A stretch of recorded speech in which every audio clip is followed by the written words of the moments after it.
Hello guys, welcome to another video. मैले सधैँभर चाहिँ हर भिडियोमा क्रिकेट सम्बन्धी जानकारी गराउँथेँ भने आज पनि क्रिकेट सम्बन्धी जानकारी गराउँदैछु। यस्तै क्रिकेट सम्बन्धी जानकारीका लागि मेरो फेसबुक पेजलाई फलो गरिदिनु होला, साथै साथ हाम्रो क्रिक बजर्स युट्युब च्यानललाई पनि सब्सक्राइब गरिदिनु होला। आजको भिडियोमा मैले आइपिएल 2026 को बारेमा डिस्कस गर्नेछु र अब आइपिएल आउन मात्र 10 दिन बाँकी छ। तपाईँको फेभरेट टिम कुन हो कमेन्ट बक्समा लेखिदिनु होला। यस्तै कि आइपिएल सम्बन्धी हर कुराको जानकारीका लागि हाम्रो फेसबुक पेजलाई पनि फलो गरिदिनु होला।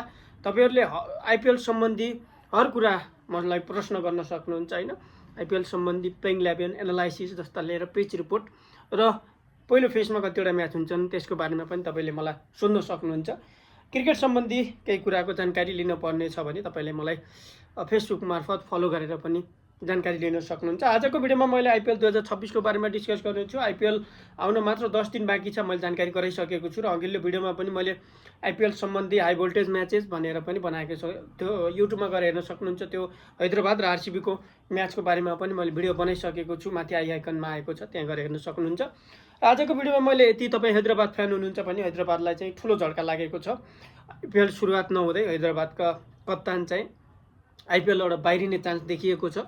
हैदराबादका कप्तान प्याट कमिन्स चाहिँ भर्खरै ब्याकअप इन्जरीबाट चाहिँ रिकभरी हुँदै आएका छन् र हैदराबादका सुरुवातका म्याच चाहिँ उनले गुमाउने छन् र हैदराबादले उनको अनुपस्थितिमा चाहिँ कसलाई कप्तान देला, कुनलाई चाहिँ कप्तान दिँदा चाहिँ बेटर होला, त्यो आफ्नो राय सुझाव सल्लाह दिनु होला। कप्तानको भूमिकामा थिए अभिषेक शर्मा र ईशान किसान। अस्तिसम्म चाहिँ अभिषेक शर्मालाई चाहिँ सुरुवातका म्याचका कप्तानी दिने भन्ने आज चाहिँ एउटा नयाँ अपडेट आएको छ र 2026 को आइपिएलमा सुरुवातकै म्याचमा चाहिँ ईशान किसानले कप्तान गर्नेछन् हैदराबादको। प्याट कमिन्सको अनुपस्थितिमा चाहिँ ईशानले गर्नेछन् र प्याट कमिन्स आएपछि प्याट कमिन्स फेरि आफ्नो कप्तानको भूमिकामा चाहिँ मैदानमा उत्रिनेछन्। तपाईँको राय सुझाव सल्लाह दिनु होला र तपाईँको फेभरेट टिम कुन हो त्यो पनि लेखिदिनु होला। क्रिकेट सम्बन्धी हर कुराको जानकारीका लागि हामीसँग अपडेट रहनु होला, हामीलाई फलो गर्नु होला। Thanks for watching.